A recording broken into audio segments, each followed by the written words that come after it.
A Taliban delegation led by acting Foreign Minister Amir Khan Muttaqi has started 3 days of talks in Oslo with Western government officials and Afghan civil society representatives. Starting on Sunday, the closed-door meetings in the Norwegian capital will see Taliban representatives meeting with women rights activists and human rights defenders from Afghanistan and from the Afghan diaspora. The delegation will be pushed on promises to uphold human rights in return for access to billions of dollars in frozen humanitarian aid.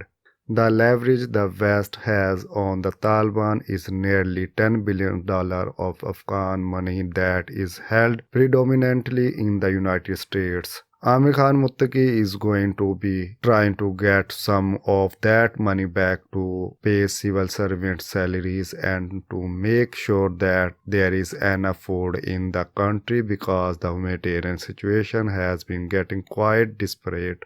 The other aspect of this obviously is the promises that the Taliban has made when it came to power on women's rights, girls' education, civil liberties, and that is something the Taliban has yet to deliver. Ubaidullah Bahir, a lecturer at the American University of Afghanistan, told from the Afghan capital Kabul that just getting the Taliban to sit down and talk is progress.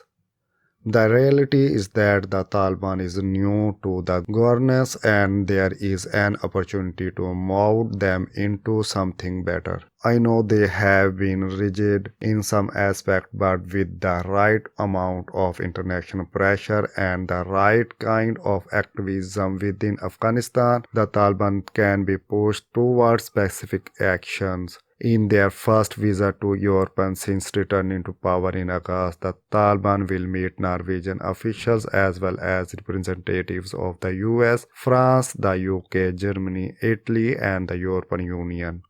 Zabihullah Mujahid said in Norway, "We have a meeting with the US and also with the European Union on matters of mutual interest, and one part of our meetings would be with our Afghan diaspora who are outside in country, especially in Europe. Their ideas, consultations, and plans will be heard. This means that meetings for mutual understanding will continue between Afghans." Mariam Atahi, an Afghan journalist and women's rights activist, urged the Taliban to release 3 women she said had been abducted by the group while protesting for their rights to education.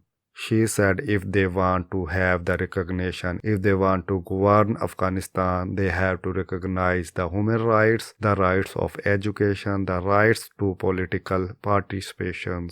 Taliban officials, however, have denied beating and arresting women's rights activists. The Afghan group was toppled in a US-led invasion in 2001 but stormed back to power in August as international troops began their final withdrawal. No country has yet recognized the Taliban government, and Norwegian Foreign Minister stressed that the talks would not represent a legitimization or recognition of the Taliban. He said, "But we must talk to the de facto authorities in the country. We cannot allow the political situation to lead to an even worse humanitarian disaster."